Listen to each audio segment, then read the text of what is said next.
Au ministère en charge du développement de l'économie numérique et de celui de la jeunesse, de la formation professionnelle et de l'emploi. Et puis nous évoquerons également dans cette édition l'installation des maires des communes de Diebougou dans le sud-ouest et de Nanoro dans le centre-ouest.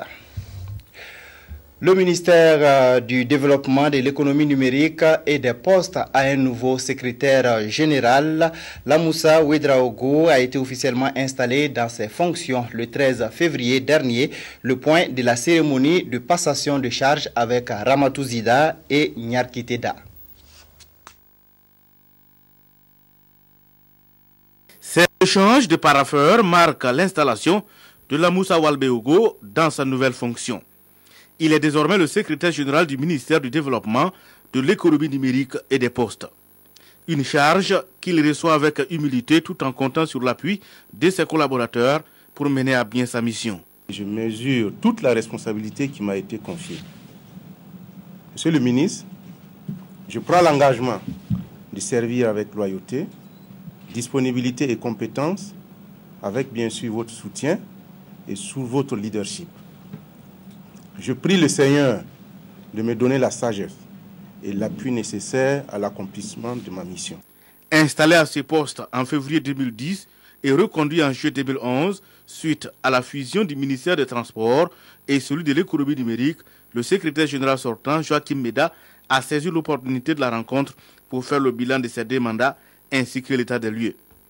Monsieur Lamoussa Ouedraogo, secrétaire général entrant et moi-même, avons au cours des dernières 24 heures fait l'état des lieux des services, la situation des budgets et des ressources humaines du département, ainsi que les points des grands dossiers en cours, parmi lesquels je retiens le planning des missions et manifestations du premier trimestre 2013, le plan d'action unique du gouvernement pour la SCAD et le programme présidentiel. Pour le professeur Jean Kouldiati, ministre du Développement, de l'économie et des postes, son département compte sur l'engagement de tous les agents pour relever ces défis techniques. Lamoussa Ouedraogo, quant à lui, appelle au sens du devoir de ses collaborateurs afin qu'au soir du bilan, les résultats soient probants. Le secrétariat général du ministère de la Jeunesse, de la Formation professionnelle et de l'Emploi a été également confié à un nouvel homme. Temekson Ouedraogo aura la responsabilité de diriger ce secrétariat général. Il a pris ses quartiers mercredi dernier. Il remplace à ce poste Michel Oubda, qui a passé 19 mois comme deuxième responsable à la tête de ce ministère. Le point de la cérémonie d'installation avec Kadi Ouattara et Sie Sylvestre Da. Précédemment expert du programme d'appui aux filières agro-silvo-pastorales PAFASP, Temekson Ouedraogo est désormais le nouveau secrétaire général du ministère de la Jeunesse, de la Formation professionnelle et de l'Emploi. Nommé le 6 février 2013 en Conseil des ministres, il remplace Michel Oubda. Je mesure l'ampleur de la tâche qui m'attend, compte tenu du caractère stratégique du ministère, surtout que les attentes sont très fortes. En tant que ministère, devant tirer pratiquement, c'est la locomotive pour le présent et pour l'avenir. Et ça veut dire que tout est à faire. À son remplaçant, Michel Oubda a souhaité beaucoup de courage et dit rester disponible en cas de besoin. Et pour élever les nombreux défis à la hauteur du ministère, le nouveau secrétaire général dit compter sur la mobilisation de l'ensemble de ses collaborateurs. C'est un nouveau mandat de 5 ans qui commence pour Nicolas Da à la tête de la commune de Diebougou. Élu député et conseiller sous la bannière de l'UPC, il a reçu la confiance du conseil municipal de cette commune. La cérémonie d'installation du maire réélu s'est tenue le 16 février dernier. Draman Dadian pour le reportage. Mobilisation des grands jours à l'hôtel de ville de Diebougou. Le maire élu Koumbatersou Nicolas Da est investi pour un second mandat de 5 ans. Vous avez été élu maire de Diebougou le 10 janvier 2013 pour un deuxième mandat municipal consécutif. Au nom de Monsieur le ministre de l'Aménagement du Territoire et de la Décentralisation, je vous déclare officiellement installé dans vos fonctions de maire de la commune urbaine de Diebougou. Pour l'intérêt de la commune de Diebougou, le bourgmestre appelle les différents partis politiques à l'union sacrée. Ce nouveau mandat, il dit l'inscrit dans la continuité du plan communal de développement déjà entamé. Santé, eau et assainissement, éducation et la question du genre sont entre autres défis que le conseil municipal de Diebougou, fort de son 2 membres, va travailler à relever de concert avec tous les fils et filles de la commune. J'attends de la population une participation effective et active à l'ensemble des décisions que nous avons prises au niveau du conseil pour en tout cas amener la commune sur le chemin de développement. Nous avons déjà commencé avec le budget participatif depuis 2010, toute chose qui permet à tout le monde de savoir qu'est-ce que nous faisons des contributions des autres, des uns et des autres. Face à ce public, le député maire Kumbatersou Nicolada se dit reconnaissant à tous ceux qui s'investissent pour la paix sociale et le développement de la province d'Abougriba, de la commune de Diebougou en particulier. La gestion des affaires de la commune de Nanoro sera assurée par Alidou Konkobo, issu des rangs du CDP, le Congrès pour la démocratie et le progrès. Le nouveau maire a été installé ce samedi en présence des populations et des ressortissants de la commune. Reportage Tanga Robert Kafando.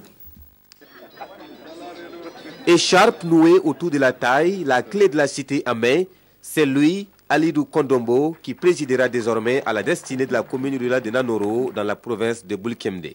Issu du CDP, le Congrès pour la démocratie et le progrès, le maire de Nanoro animera un conseil municipal de 31 membres représentant 14 villages et 3 secteurs. Aussitôt installé, Alidou Kondombo trace déjà les grandes lignes de son chantier, un chantier qui à terme devrait soulager les populations de la commune. La construction d'infrastructures scolaires, la maison de la culture pour l'accès à la lecture, à la musique, à la rencontre intergénérationnelle, l'aménagement des bas-fonds pour les cultures de contre-saison aux abords des petites retenues d'eau et du grand barrage de Soum, l'embouche et surtout l'élevage intensif. L'institution d'une biennale commerciale dénommée Nanoro Expo, qui serait à chaque fois l'occasion d'écouler les produits aussi bien de l'agriculture, de l'élevage que des produits artisanaux. Le renforcement des infrastructures sanitaires existantes avec la construction de nouveaux CSPS. Pour avoir défriché le chantier au cours des 5 dernières années lors de son mandat, l'action du maire sortant a été saluée. La cérémonie d'installation a réuni les populations et les ressortissants de la commune ainsi que les responsables politiques de la province de Bulkemde. Une manière d'assurer au nouveau maire et son conseil municipal qu'ils peuvent compter sur le soutien de tous pour qu'au bout de 5 ans de leur mandat, la commune de Nanoro, qui abrite déjà d'importantes infrastructures socio-économiques, puisse se hisser au rang des communes rurales à tendance émergente. Retour dans le sud-ouest pour parler de la première assemblée générale de la jeune chambre Gawa Colline. Cette réunion a permis d'élire le nouveau bureau exécutif de cette association. Le mandat 2013 est placé sous les signes de l'action dans l'Union. Reportage Sébastien Zongo. Le nouveau président exécutif de la jeune chambre internationale Gawa Colline prend ici possession des attributs de son pouvoir. Élu pour 1 an, il place son mandat sous le slogan « Ensemble pour une action citoyenne ». Dans chaque OLM, là où il y a la communauté, on va essayer de prendre soit le civisme au niveau des impôts ou le civisme au niveau de la sécurité routière. On va essayer de sensibiliser la population pour éviter les différents dégâts que l'incivisme commet à chaque fois dans nos sociétés. Dans cette ambition, la JCI Gawa Colline a le soutien de la présidente et du parrain de la cérémonie. C'est bien à propos parce que la première responsable de la région en a fait son cheval de bataille pour ce que vous savez. Et Gawa Colline a notre entière disponibilité pour les accompagnements dont ils auront besoin dans les limites de nos prérogatives. La main gauche sur le cœur et la paume droite en avant, les nouveaux membres de la jeune chambre internationale Gawa Colline se sont engagés à faire de leur mieux pour devenir des exemples vivants de la philosophie de l'organisation.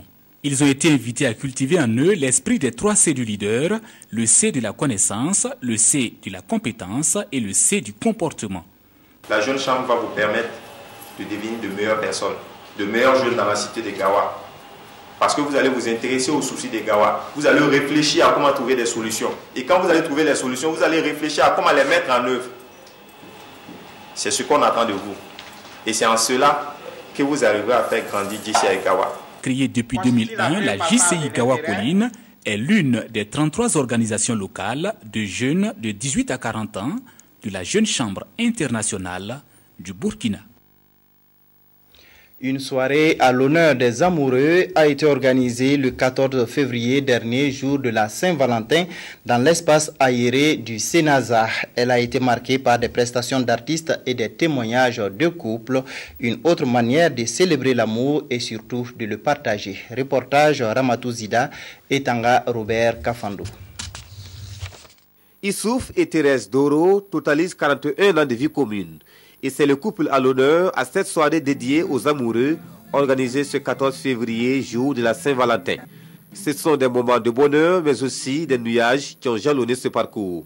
Une expérience que les Doro partagent volontiers avec les jeunes générations. Il faut se comporter un vrai amoureux aussi. Parce que la photocopie de l'amour et l'original est une grande différence. Mon cas avec mon épouse, c'est l'original. Et je demande à la jeunesse d'aujourd'hui de suivre la même voie comme nous. C'est savoir supporter et savoir faire ce que le couple veut. La maman a donné un conseil. Je crois que le mieux c'est de suivre vraiment ce qu'elle a dit tout à l'heure. Et elle dit qu'il y a 3 choses qu'il faut respecter.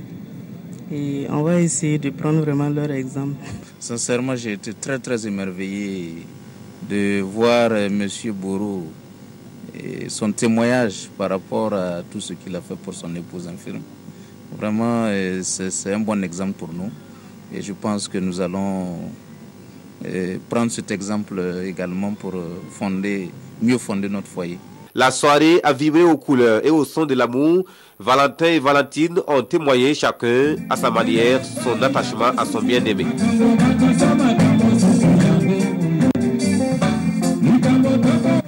À cette deuxième édition du spécial Saint-Valentin, les organisateurs se disent satisfaits et entendent multiplier ce type d'événement.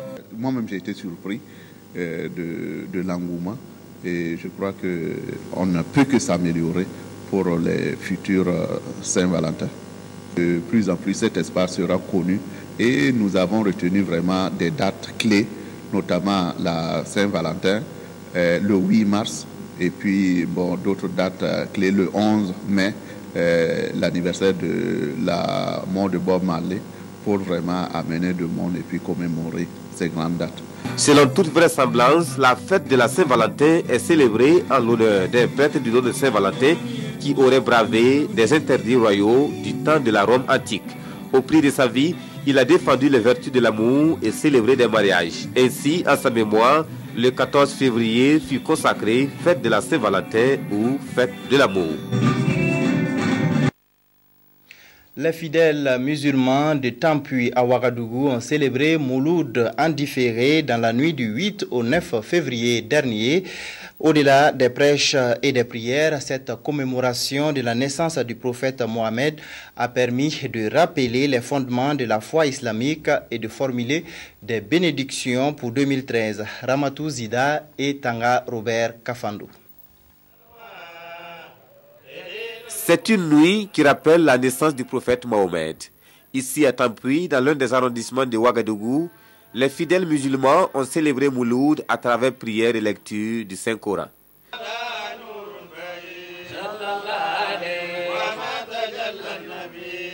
Paix, tolérance et cohésion sociale ont été les thèmes qui ont guidé les prêches à l'occasion de la commémoration de la date historique du 12 janvier, date de naissance du prophète de l'islam.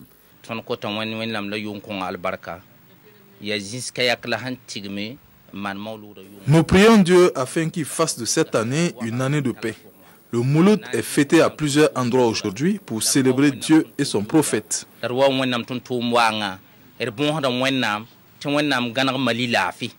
Nous prions que Dieu apporte la paix au Mali. Nous prions également pour les autorités politiques, religieuses et coutumières, afin qu'à travers eux il y ait la paix au Mali, au Burkina Faso et en Afrique. C'est l'essentiel de nos prières ce soir.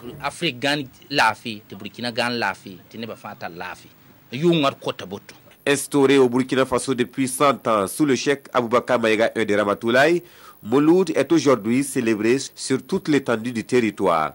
À Tampui, Mouloud a été instauré en 2001 et la présente cérémonie est une occasion pour les leaders religieux d'expliquer davantage le sens de cette commémoration. La communauté musulmane a pu ainsi raviver sa foi et formuler des bénédictions pour l'année 2013. Voilà qui met fin à cette édition. Merci de l'avoir suivi et bonne suite de programme sur la RTV.